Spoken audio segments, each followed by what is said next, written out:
My name is Michael Guyot, publisher of the Lead Lag Report, and joining me for the hour is special guest Peter Boockvar. So, Peter, a lot of people have seen you on doing the media rounds and are familiar with your work, but for those who are not familiar with who you are, just talk about your background, what you've done, how you get involved in markets, what you do now. So my entree into the markets goes back to 1992 when I started at Donaldson, Lufkin and Jenrette, a firm that was sold to First Boston, then became Credit Suisse, and that was in corporate bond research. So I got my chops really doing research to begin with, but always had a passion for, and that was on the credit side, but always had a passion for all markets, including equities, and then shifted from there to a sell-side firm for a while. But intermittently between that, I did manage some money, and then I went to a hedge fund, and then went to work for Larry Lindsay, who was a Federal Reserve governor in the mid-90s. We had a research firm, which he still runs. And then since 2018, I've been managing money and as a CIO at Bleakley, which is a wealth management firm located in New Jersey, but have offices in different cities in the country. So my daily focus is investing into portfolio strategies, and it allows me to follow pretty much all markets because I have a sort of a go anywhere type approach. All right, let's talk about the credit research side for a moment that you did. So in my opinion, the two biggest drivers of yield are ultimately inflation and default risk, right? When it comes to anything with credit risk. And traditional finance will argue that the more debt you have that a company takes on, and if you have that across the entire economy, that ends up being inflationary. But there's some point where the amount of debt that's added actually increases default risk. I want you to talk about the way you're viewing the bond market, the corporate credit side now, if you think that maybe there's an underestimation of default risk premiums increasing as we might be entering some kind of recession here. Well, if we look at the behavior in corporate credit over the past, call it 6 months, most of the rise in yields have been just in response to the rise in treasury yields. There hasn't been that much. Now, there has been some spread widening for sure, but not as much as one would think or fear. It has accelerated somewhat over the past couple of weeks. If you look at, I like to look at the triple C category, just because obviously it's junk and it's the junkiest as a good measure of what the market thinks of corporate credit and a looming default cycle. But interestingly, pre-COVID or going into 2020, so this is obviously a few months before the world shut down, the triple C spread to treasuries was about 880-ish basis points. Well, yesterday's close, we were at 900. So back in December 2019, we had an unemployment rate of 3.5%, which is pretty much where we are now. Obviously, we all, I think we can agree that the macro risks are tremendously greater today, but its spread to treasuries is not much different than it was pre-COVID, which tells me that there's a lot more pain to be had in the corporate credit side, particularly the junkiest kind. Not only did a lot of these companies get the benefits of free money, which they no longer have, but now they have the possibility and likelihood of shrinking cash flows over the next couple of years. Now, on a yield basis, the yields jumped more so than the credit spread has jumped. And again, that's because of what we've seen in corporate in U.S. Treasuries, where the yield, just in the absolute yield, not spread, the yield on the AAA category is now above 12%. Where going into COVID, or going into 2020, I should say, we were about 10.5%. And actually, a month in November of 2019, we were about 12. So actually just back to where we were in November 2019 in terms of yield. And that yield at the depths of the shutdown got as high as 20%. So there's certainly plenty of risk in corporate credit. But again, just to bottom line this, to differentiate, most of the pain we've seen so far in corporate credit has been on the yield side and less so on the spread side. But the spread side pain, I think, is to come. Okay, so a few points on that. First of all, I think that's a very underappreciated aspect of the way the year has played out. So if you look, for example, at the AGG aggregate bond ETF, AAA quality, that's on an ex-dividend basis below the COVID crash levels, right? While HYG, the junk debt ETF, again, ex-dividend, is still way above the COVID crash levels. So it shows you how bizarre the environment has been. And a lot of that, to your point, is largely because of treasuries. Now, when you look at the kind of junkier part of the credit market, Are there certain industries which tend to have more junk debt issuances than others to help maybe the audience determine where risk might be highest if spreads blow out? Well, every cycle that sort of changes. It depends on what's hot and sexy, in terms of sector that people want to invest in. Now, the one caveat to the stats I gave you, interestingly enough, is that, and it's not necessarily in triple C, it's more the broader high yield, is that there are a bunch of energy companies, the middle tier players, the smaller tier energy players that are actually having a good time right now. That maybe is one of the reasons why the spreads haven't blown out as much as we would think. Putting the energy sector aside, that obviously is a huge beneficiary of higher energy prices. Anything tech related has been a beneficiary of all types of investments, whether it's VC or private equity or in credit. Anything that has a TAM, a big TAM. We use that word. So any of the buzzwords have been beneficiaries of that kind of any kind of lending or investments from investors over the past 5 to 10 years. Yeah, and I've seen some research that shows that generally energy, because they're highly levered, the drillers in particular tend to be the biggest weightings. Now, I want to relate that a little bit to the Fed, in the sense that we've been told this narrative that the Fed cares about the stock market going down. I've always pushed back on that under the idea that the Fed only cares about the stock market going down to the extent that it affects credit spreads, right? Because that's really, at the end of the day, what they have to be most mindful of, I think, in terms of liquidity. At what point do you think credit spreads would spook the Fed to maybe start to cool some of this volatility? Because equities can keep going down, and to your point, if oil stays elevated, spreads probably stay fairly muted. Well, on the equity side, the reason why it is a focus is the construct that Alan Greenspan created with the wealth effect, or the belief that there was one. And I think that is why it's still a focus. Now, your point is very important, that it's really the corporate credit market that potentially could have more of a direct impact on economic activity. If a stock goes from 30 times sales to 10 times sales, the Fed's not really going to care. But if credit spreads blow out from 300 basis points to 500 basis points, they'll very much care, because they know that will affect the broader capital markets. But also, we have to also separate the two out in terms of its impact on the economy. A sharp drop in stock prices, it'll freeze up the IPO market. It'll make, obviously, difficult for companies that need to raise equity because they can't sell any more debt. Because keep in mind, you don't just raise money on the debt side. A lot of companies, when that market shuts, they turn to the equity side, because in order to repair a balance sheet. But there is going to be an impact, I believe, on higher end consumer spending when stocks fall. I mean, we have a very incestual relationship between economic activity and asset prices. And it's not, and so where the Fed may focus again on the transmission mechanism of policy in terms of the financing of corporate America on the debt side, where equity prices go matter a lot too. I mean, a lot of these CEOs have stock options. You can be sure that, as part of a broader economic analysis, that CEOs, when they see their stock price go down a lot, they probably get nervous, and they probably think, okay, the market's telling me something, and I need to rein in capital investment. I mean, today the Philly Fed survey came out, and the capital investment outlook for the next 6 months fell below where it was in March 2020. Now that's what happened. That is behavior of an executive, that if cash flows are going to get crimped, we're going to spend less.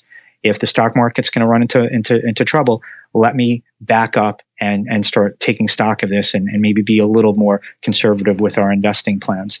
So I don't want to discount or overweight credit, which is hugely important in terms of what it can mean for when the Fed stops or Fed policy. But where stock prices go also does have a big impact, because when you look at that chart of net worth to disposable income, a big chunk of that net worth is equity.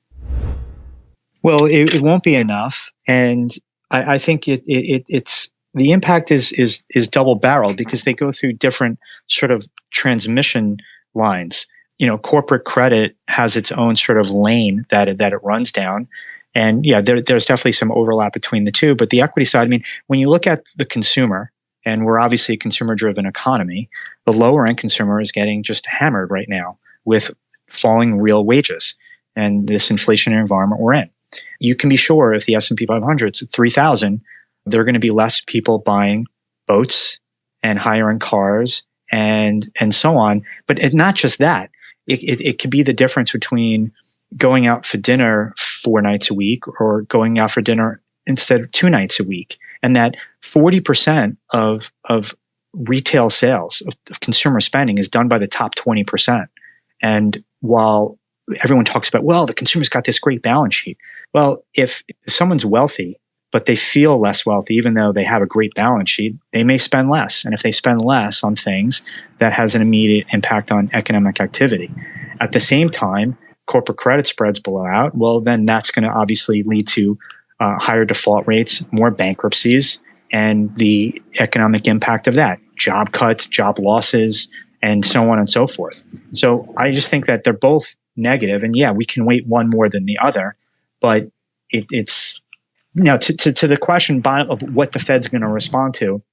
The Fed is very much winging it. They wing it when they ease, and they wing it when they hike, because there's this institutional mentality of we need to do something.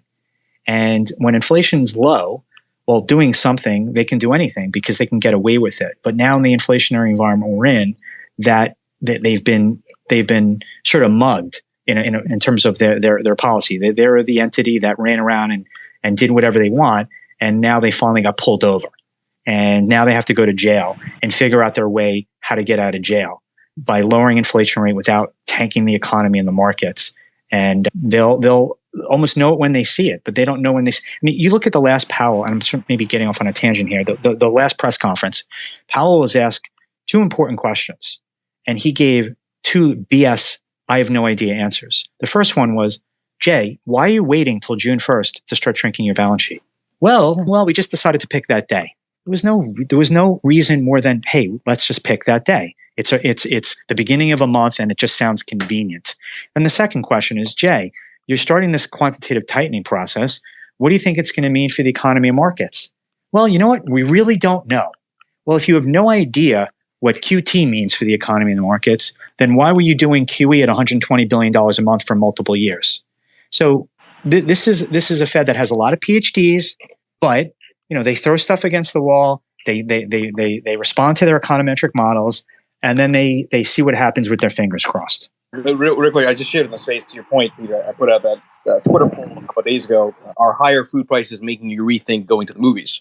And some people weren't clear on what the connection was, but it's really about where do you spend your discretionary money, or if you have it to begin with. And 49% said yes, right? So to your point on exactly sort of this dilemma that we're in, that consumer spending is about to drop because of choices now being having to be made. I think people are really underestimating how much behavior might alter here. It's going to alter because now some people that live paycheck to paycheck that are having a difficult time, they physically have limits to what they can spend. I mean, their paycheck is spoken for between necessities and wants, and there's no other way around that. Whereas people that have discretionary income, they have choices. They can decide whether to spend that incremental dollar on something that they don't need, that they want. It's the wants that people can always defer. Someone can always just say, hey, you know what? My stock portfolio is down 30%. Maybe I'll hold off on getting that second house, or I'll hold off on redoing the kitchen. Let me just wait to see how things play out. And their balance sheet's fine and they can afford it, but just psychologically they decide to defer, because that's a deferment of a spending decision kicks that economic activity into the future from today. Whereas when you take on a lot of debt, you're pulling forward economic activity to today from the future. But those shifts in psychology have a direct economic impact. Well, let's talk about the job market. So the job opening number is, when it's released, it is somewhat dated, but you're right, it's well above the number of people looking for jobs. But we all know the economy works in every day there's a process in terms of the direction it goes in, and it doesn't just get from here or there in a day. And if you look at jobs claims today, that the 4-week average rose to the highest level since mid-February. You're hearing selective stories about companies, and I listen to a ton of quarterly conference calls of stocks we own, but also just to hear what they have to say about what's going on out there. And some companies are beginning to moderate hiring. They're trimming here and there. We've had some of the big tech companies and Twitter and Meta and Uber saying that they're going to be much more selective in adding new jobs. So I wouldn't be surprised if we're going to start. We've seen the top in those job opening numbers. We've seen the bottom in jobless claims. Now it's not going to all crack in a day or a week or a quarter. It's a process, but I think we've seen peak labor market, but that's natural. Companies, when they see a sharp rise in their costs or worries about moderation in their top line, they take action, and they first try to cut non-labor costs because that's easy. Then they start to limit hiring because they don't want to fire anybody because that's not good for them. But if that's not enough, well, then they start to trim here and there. And I think we're at the point where we're slowing down the pace of hiring. So we'll start to see a reduction in those job openings. And then that will transition, if this economic environment worsens, to a pickup in the pace of firings that will be shown in jobless claims. On an absolute level, today's jobless claim number, historically very low. But there's a rate of change that's happening that we just have to keep our eye on here. None of this will work smoothly, and I think the odds of a soft landing are near zero. That's as definitive as it gets. And I agree with that, because I think you can argue that soft landing probabilities are higher if you're in a less of a leveraged state, right? It's hard to have a soft landing when there's so much debt in the system, which any amount of volatility can result in sort of a butterfly effect that results in margin calls and then larger declines, right? And now that kind of goes into a little bit the most recent behavior in markets. I've noted that last week seems to be the start of some degree of normalization in terms of the behavior of treasuries in particular as a risk-off asset when stocks are volatile. Right? And yesterday, the S&P was down 4%. Long-duration treasuries were up something like 2%. And you usually see that kind of spread when you're in a real risk-off period. But also when you're in that kind of risk-off period, that would suggest that there's some kind of disinflation pulse beating beneath the surface. Unlike, to your point, yields rising because of inflation, now there's maybe a different kind of behavior reasserting itself. How do you think about diversification in this kind of environment? Because unless you've had commodities, and the reality is most people are not heavily weighted on commodities, nothing has worked in terms of spreading out your risk until maybe recently. But I want you to talk through that, because if that's a free lunch, it certainly has been expensive. Well, before I get to the diversification part, because I being at a wealth management firm, it's obviously part of our job for clients. But I just want to just quickly touch on, the soft landing question. I mean, when you look at the last time it happened was 1994, and we were coming out of a recession in 91. So we're really only 3 years into that expansion. And based on the average lengths of economic expansions, you could have considered that sort of early on. Now, this time around, you can argue, well, the recession started with COVID and we're only a couple of years out of that expansion too. But, this was somewhat unusual. I mean, a 3.5% unemployment rate usually is late stage of an economic cycle. We have a lot of late stage characteristics, inflation, supply pressures. That's all late stage characteristics. So the Fed is essentially tightening in the 8th or 9th inning of an economic expansion, where in 94, the last time we had that soft landing, they were sort of tightening in maybe the 4th inning. So there was more hope to absorbing that rise in interest rates compared to now. And we know since 94, the economy has only become more addicted to easy money and a low cost of capital. And that has resulted in tremendously tight credit spreads and very elevated multiples. I mean, we all debate what should be, because in terms of the stock market, getting the stock market right, a lot of it is what's the right PE multiple. And none of us really know what the right PE multiple is until after the market sets it. But we know it should be, it's usually higher when rates are low, and it's usually lower when rates are higher. And obviously inflation flows through that. And here we are at 17 times earnings, or 16 and a half maybe after yesterday. And that's still above average. Now, getting to the point about diversification. So I was on TV yesterday, and Tyler Matheson asked, what sort of similarities are you seeing now compared to what you saw in 2000 to 2002? And for those of us that live that market, there were very similar characteristics. And I'm going to tie this into the diversification question. So if you remember in 2000, tech topped in March 2020. A lot of the value stocks that were left for dead actually bottomed at the end of 99, early 2020. But the S&P 500 didn't top out until September of 2020. It kept on going as people transitioned out of the frothy parts of tech and still piled into the Ciscos and Intels and Sun Micros, thinking that they were somewhat immune. But then everything obviously gave it up. But during that time frame, value dramatically outperformed growth. And considering how growth has outperformed value over the past 10 years to an even greater extent, their value is going to outperform growth. And it's just going to be, now that doesn't mean that you're not going to lose money in value. We're talking relatively speaking. But the concept, the whole thing about a value stock is that it already has low expectations embedded in them. That's what makes it value. So you can be in value traps that also don't work out. But I think value is going to well outperform growth. And whether that's value in the US or it's value in international markets that I still think that people should be exposed to. I mean, when you look at global GDP, the US is only a quarter of it, and 75% of GDP happens outside the US. And there are 8 billion people, more than half live in Asia. So to not have exposure to Asian markets for the next 5, 10, 20 years, I think is a mistake. In terms of having fixed income, for years, and I'm going to talk from the lens of dealing with a lot of people, retirees and high net worth individuals and just average people that don't get any income in their bank accounts and they crave interest rates. Well, the market has now given us interest rates with a plus sign in front of it. That is something. It's not much. By the way, real quick, not to interrupt you on that, but it's interesting, right? I keep making this point. They wanted yield when there was none, and then they don't want yield when there is some. Right. Well, we had an investment committee meeting this morning, and I was saying that there's no free lunch going from zero rates to some rates, but we've all been yearning for some rates. But there's a transition period that's going to cost you some money. Now, the shorter duration bonds you have, you can more quickly recover from that transition as opposed to owning bonds with 7, 10, 20, 30-year maturities. That'll take you longer to take advantage of this jump in rates. But the market's given us rates, and we've been craving for rates.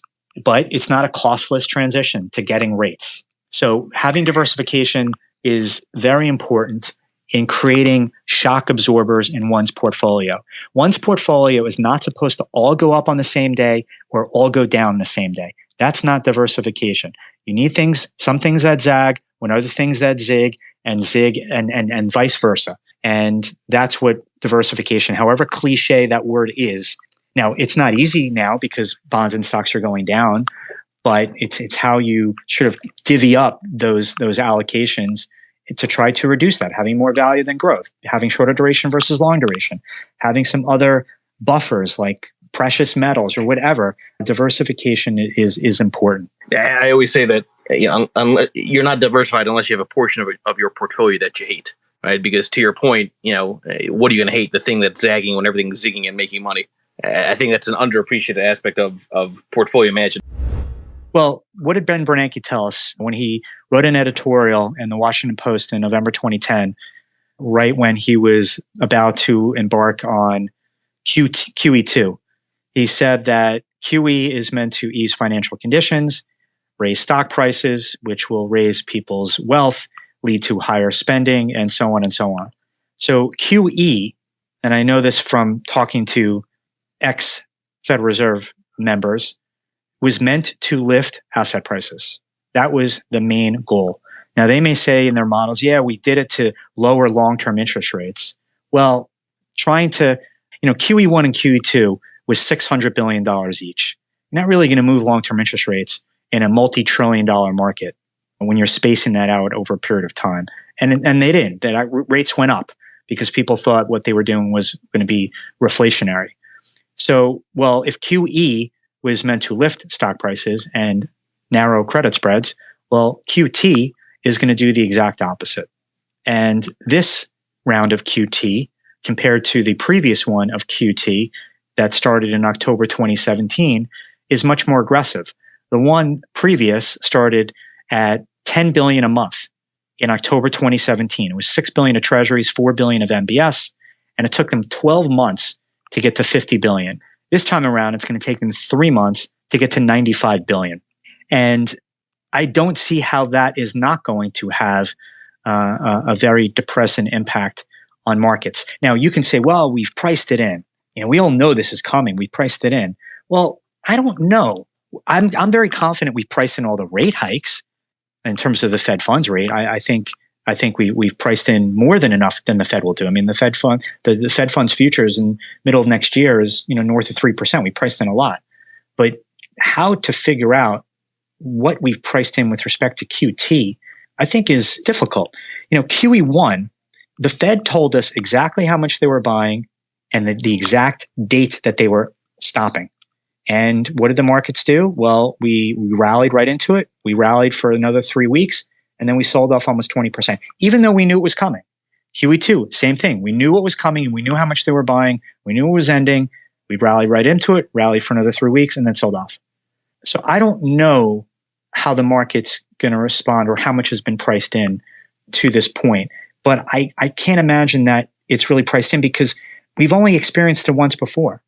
So there's not like there's a lot of experience. And how do you price in the Fed stopping purchasing 120 billion a month, not only in terms of expanding, but then rolling that down by 95 billion a month? We just don't have enough experience in pricing, but I know it's going to be a headwind, but trying to define it is tough. I think 100% it outperforms. People think that passive investing is sort of this new trend, but those of us that lived through the late 90s, passive investing was the thing. Just buy the S&P 500 in 95, in 96, in 97, 98, 99. Just buy the S&P 500. And it was the same thing. And now, of course, we have the advent of ETFs, but passive investing is not a new thing. That had its run and now will revert to the mean. The pendulum will swing in the other direction. And active management, I think, will have a great time relative to passive, looking out over 10 years. Well, that's a good point. I'll add to that. People always have the tendency of investing in what has worked. And we know tech worked year after year after year. So all the money over the last 5+ years has piled into tech. So passive investment has a high component of tech. And the S&P 500 is 35% tech, with the top 5, 6, 7 names being, a quarter of the S&P. And you have all these ETFs that have tech. I mean, I laugh. There's an ESG ETF from iShares. And if you look at the holding, it's called the iShares ESG Aware Fund. Okay. Well, all it is a closet index fund, because you know what the top holdings are? Apple, Microsoft, Amazon, Alphabet, Tesla, NVIDIA, then there's JP Morgan, but then there's Meta. Okay, so it's basically a tech fund. So that's where all the passive money has piled into. And that's where all the underperformance will take place in. Yeah, and by the way, I will say that that's a good example of good marketing, right? Because you just go with what works and then you slap on a label to try to get some marginal new buyers based on whatever narrative you're trying to sell. And that's just the way Wall Street always works. Well, keep in mind, the Fed policy only can influence the demand side. Now, it indirectly affects the supply side for sure, but it directly affects the demand side. I mean, when you are cutting or raising interest rates, you're obviously going to have a direct impact on interest rate sensitive things, which is predominantly housing and autos. They will directly influence your spending decision based on where they place interest rates. Whereas the supply side obviously is sort of goes its own way. Now, they're definitely intertwined. I mean, easy money financed the shale industry. Easy money financed the fiber optic industry in the late 90s. And so that indirectly led to oversupply. And obviously then you have years of underinvestment, and then you have undersupply and you have higher prices. But the Fed can directly impact, again, the demand side and try to reduce the rate of inflation by at least one side of the supply and demand curve, and just hope and pray that the supply side will sort of fall into line.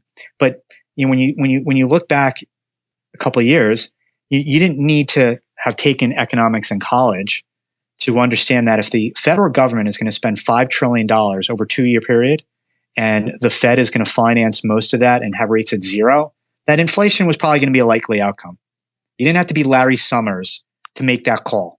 It was plenty obvious. And all the signs and all the reactions were there. Now, of course, you throw in COVID and you throw in all the disruptions, but that just exaggerates the inflation trend we were going to have anyway. Just as the 1970s, the oil embargo just exaggerated what was going to be an inflationary trend anyway, where we had too easy money, too much money supply out there, too much money printing and so on and so on. We were going to have it. It's what exaggerates it and sort of what corrects it back. And yeah, inflation will come back down again. It's just a matter of to what level does it settle out at? What are some of the secular versus cyclical trends that will determine where it settles out at? Does it settle out at back to 1.5 to 2, or does it settle out at 3 to 4? Is globalization or deglobalization, that whole debate, is that going to have an impact? Is no more low cost labor in China? Is that going to lead to a sort of a higher bar of inflation prior to what we've seen? These are some of the things that we're going to have to see. Energy, are the chances of going back to $20 in $20 barrel of oil is pretty slim because of just years of underinvestment that's not reversing ever. It's not like it's not going to reverse anytime soon. It's not reversing ever. And how soon do we get to more other forms of energy? So that I think is the question.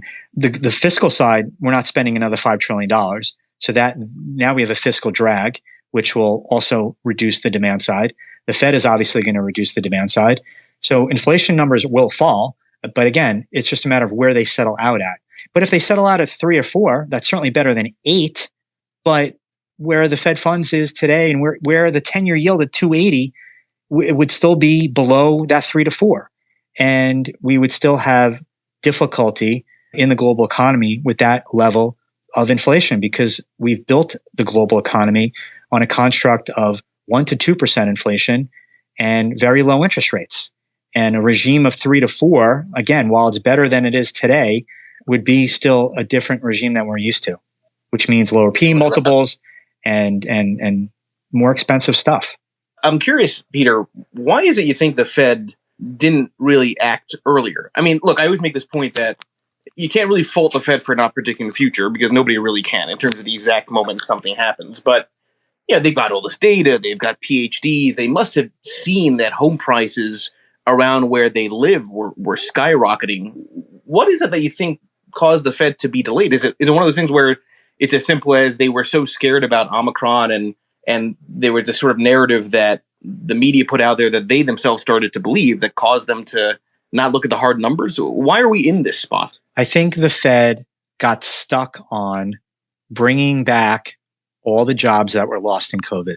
So they basically became the Ministry of Social Justice. We can't do anything that would hurt the economy until we get those millions of jobs that were lost back. And that sort of that one-way focus blinded them to the inflation pressures that we're building. And importantly, it blinded them to the tightness in the labor market. We went Fed meeting after Fed meeting after Fed meeting, where Jay Powell kept focusing more on why aren't more people hired rather than what was going on in reality of companies saying there are not enough people for us to employ because all these people are out of the labor force. So they were ignoring the demand side for labor, and it blinded them to things that were going on around them. And these people, they talk to a lot of business people. They talk to particularly the regional Fed presidents. They talk to businesses in their districts. So they heard from them, but they were all just very afraid to your point, also being in a COVID world. For meeting after meeting in the statement, they said COVID was going to be a main driver of economic activity, and they were just afraid to pull back. Now, what they should have done is there's no symmetry to their thought process. Because keep in mind, they did all the QE, they cut rates to zero in the heat of things in March, April 2020, because everything shut down. Now, if you think symmetrically, from the point of view of an economist or central banker, you should have said to yourself in November 2020, when Pfizer came out and said, well, the efficacy of our COVID vaccine is north of 90%. The Fed should have said, okay, this should have been our first signal that maybe this COVID emergency is over, and that while we'll still have to live with this for the next couple of years, we've reached the bottom in terms of the health aspect.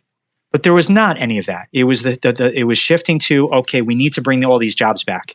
Full steam ahead. You're exactly right.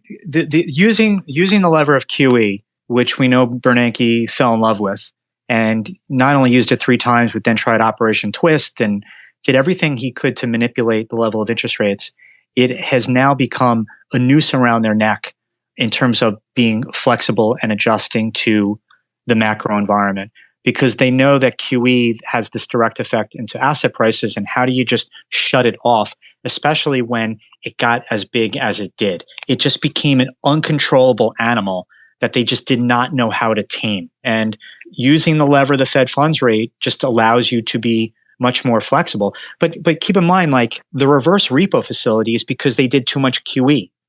Getting rid of the Volcker rule, which limited banks' ability to make markets in a variety of things, created a lot of the dysfunction in March 2020 that then the Fed responds with all this massive QE.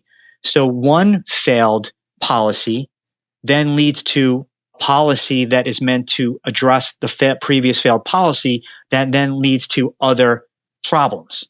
And that's what we've seen. There's just this whack-a-mole that the Fed is now dealing with the size of this balance sheet.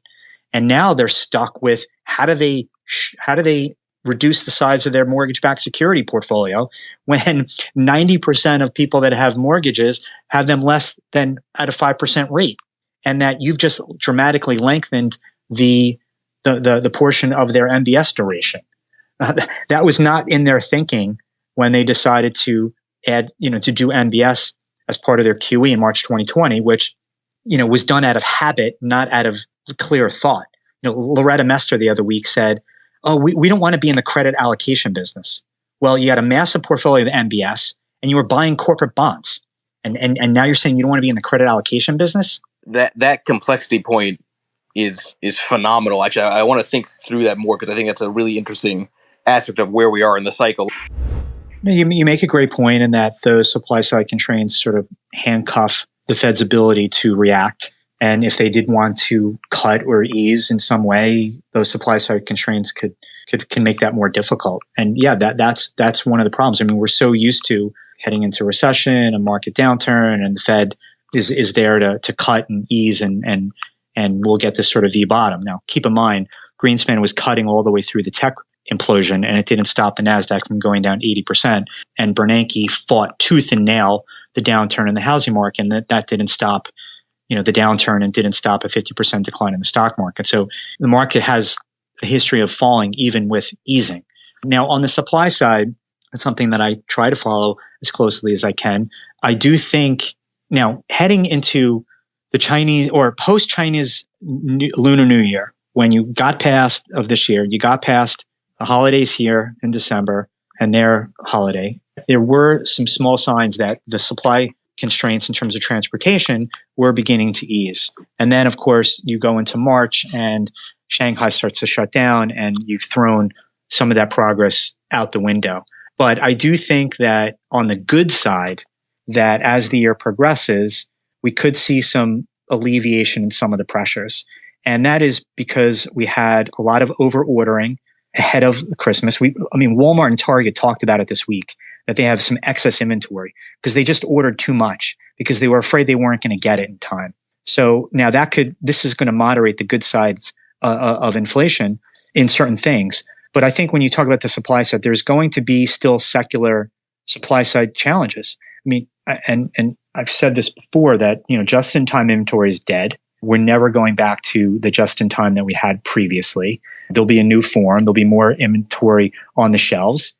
That's just going to be the natural response. Some companies, after getting out of the vertical integration business, may want to get back into it just to have better controls over their supply chain. You look at the container shipping market, there's been massive consolidation over the past 5 years that these companies have pricing power for the first time. So there could be a higher level of pricing than we've seen before. You've had a lot of trucking companies go out of business in 2019 in response to the China tariffs that then wiped out a bunch more in early 2020. A lot of them have not come back. And that's why we have capacity constraints in the trucking industry that is beginning to show some signs of alleviating. We're seeing spot rates fall, but it may not alleviate to where we were pre-COVID. So I do think we're going to see some alleviation on the supply side. But getting back to the point I made earlier, what do we eventually fall back to in terms of inflation?